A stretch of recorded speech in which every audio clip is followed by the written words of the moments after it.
El Tercer Concilio de Constantinopla, o también conocido como el Sexto Concilio Ecuménico,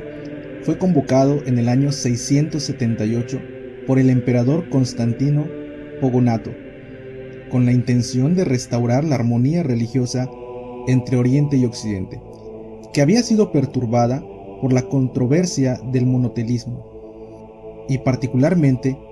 por la violencia de su predecesor Constante II,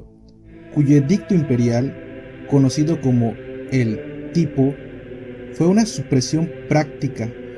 de la verdad ortodoxa. Debido al deseo del Papa Agatón de obtener la adhesión de los cristianos occidentales, los legados papales no llegaron a Constantinopla sino hasta el año 680. El concilio, al cual asistieron alrededor de 174 obispos, se inauguró el 7 de noviembre del año 680, en un salón abovedado del Palacio Imperial, y fue presidido por los 3 legados papales,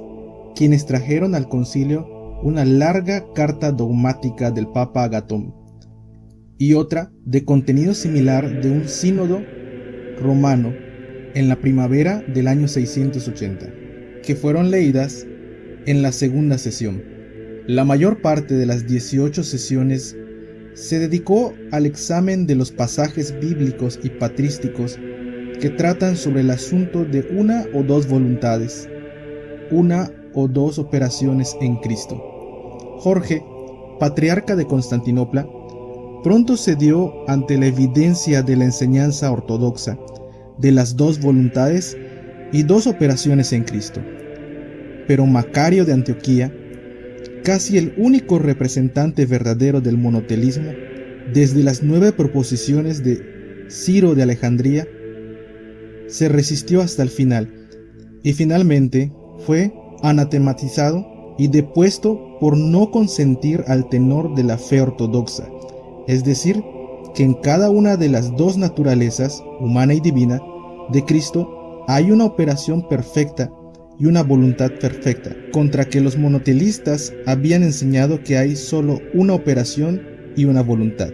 en bastante consonancia con la confusión monofisista de las dos naturalezas en Cristo. En la 13ª sesión llevada a cabo el 28 de marzo del 681, después de anatematizar a los principales herejes monoteístas que eran Sergio de Constantinopla,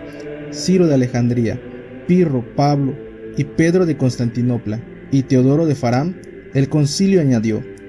y además de estos decimos que también el Papa Honorio, que fue Papa de la antigua Roma, sea arrojado de la Santa Iglesia de Dios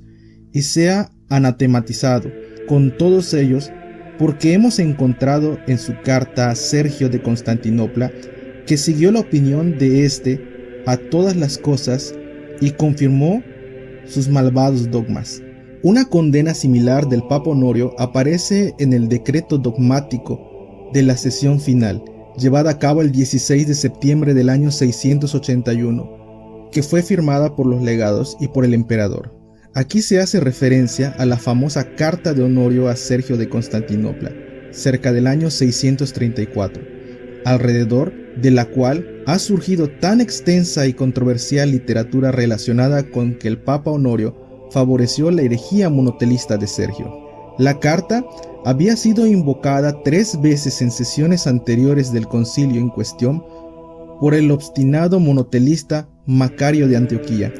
y se había leído públicamente en la 12ª sesión, junto con la carta de Sergio, a la que daba respuesta. En esa ocasión se leyó también una segunda carta de Honorio a Sergio, de la que solo se había conservado un fragmento. El Papa Agatón murió durante el concilio y le sucedió León II, que en el año 683 confirmó los decretos contra el monotelismo y se expresó más severamente que el concilio sobre la memoria de Honorio,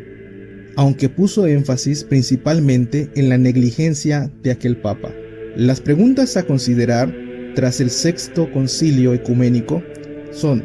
¿acaso no eran los papas infalibles? ¿Por qué entonces se había condenado a Honorio justamente por haber favorecido una doctrina herética? Y por último, ¿acaso no la sucesión apostólica garantizaba la transmisión del testimonio apostólico? Son preguntas que, basadas en los hechos correspondientes a este concilio, quedan a la reflexión de cada quien. Si te gusta este contenido, ayúdanos a seguir creciendo, dándole me gusta, suscribiéndote o regalándonos unos super gracias.